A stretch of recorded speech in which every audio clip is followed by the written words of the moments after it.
Again, we've lost 73% of our exports. The United That's not Ottawa talking. That's Washington's own liquor chief. Has taken center stage of this entire trade negotiation. So now that the trade talk is suspended, how's the alcohol and spirits industry in the United States reacting to this news?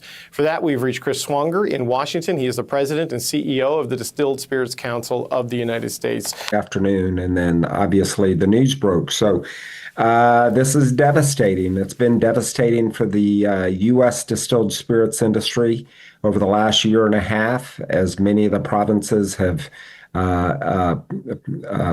stop the purchase of American distilled spirits. And we wake up this morning with a 50% tariff being imposed on Canadian distilled spirits, and it's gonna be brutally hard for our friends and our colleagues in Canada, where the United States represents 93% of the market for Canada. So Look, the economic carnage of all of this is pretty obvious to anyone who pays attention to the data that is not what is the stock market at today, right? People are losing jobs. People are losing money.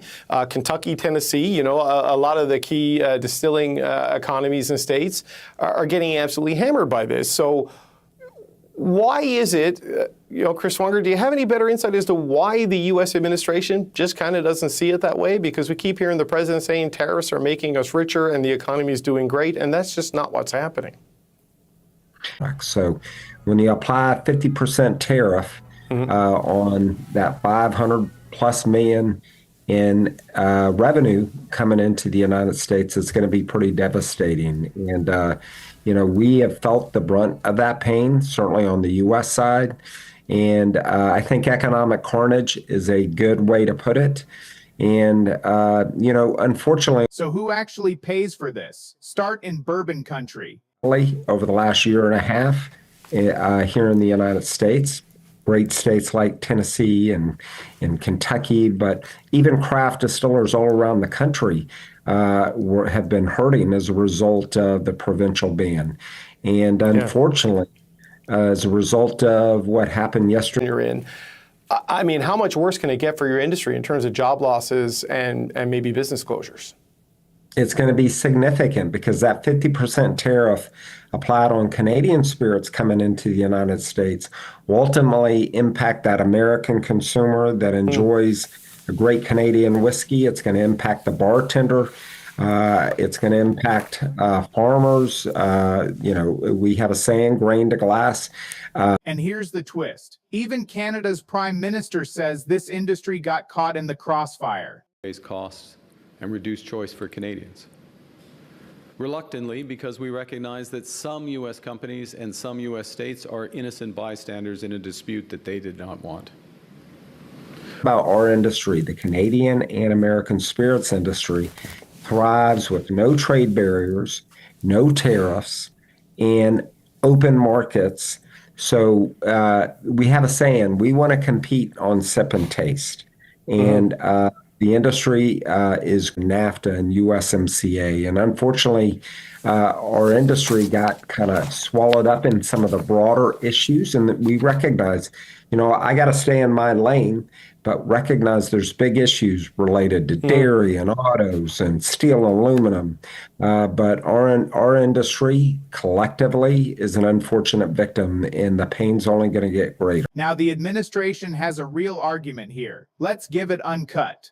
Unfortunately, our industry should have never been involved. Obviously, there are high-octane politics at play, and this administration, the U.S. administration, has a different view in bringing more American manufacturing back to the United States. And so, two facts cut against that. Provinces control alcohol under Canada's constitution, and the bans came in response to U.S. tariffs, not before them. In exchange for a fair deal, we would encourage our provinces to return U.S. alcohol to the shelves. And we would...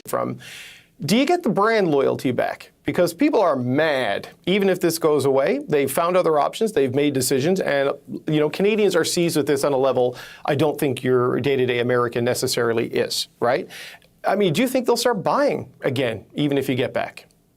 It's going to take a while. There is no denying that. And even, having the privilege of participating in Canadian media, I've been the brunt of some of those emotions. And again, I'm not, I represent the distilled spirits industry on both sides of the border. I started my career having the privilege of representing Canadian Club out of Winston. Just what I wanted to ask you as a final point, Chris Swanger, because not only are talks off, negotiators back in Canada, counter tariffs going up, and support programs rolling out to weather the storm here in Canada, the Prime Minister talked a lot today about trust just being gone, signatures written in pencil, and the reliability that any new deal would endure. There's a real lack of faith on the Canadian side that the Americans will be good to their word, because let's face it, we're in a war on a deal President Trump negotiated himself back in 2018. So when you look at being stuck in that dynamic as collateral damage, and I fully accept that it's the situation you're in, I mean, how much worse can it get for your industry in terms of job losses?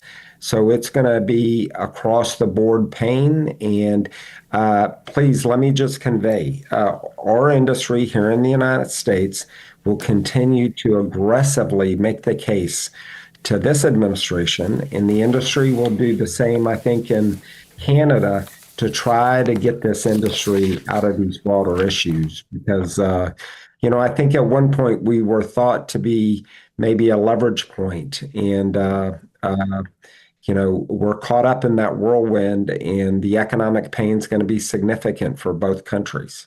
It's going to be significant for both countries. Yep. One person's leverage is another person's victim, right? And this is the situation we're in as this plays out. Chris Swanger, Here's what Washington doesn't want to say. The people suffering from this trade war aren't just in Canada. They're across America too. From Kentucky distillers to Tennessee businesses, industries are losing badly. The spirits industry calls it economic carnage, with exports reportedly down 73%. And the most surprising part? They're not blaming Canada.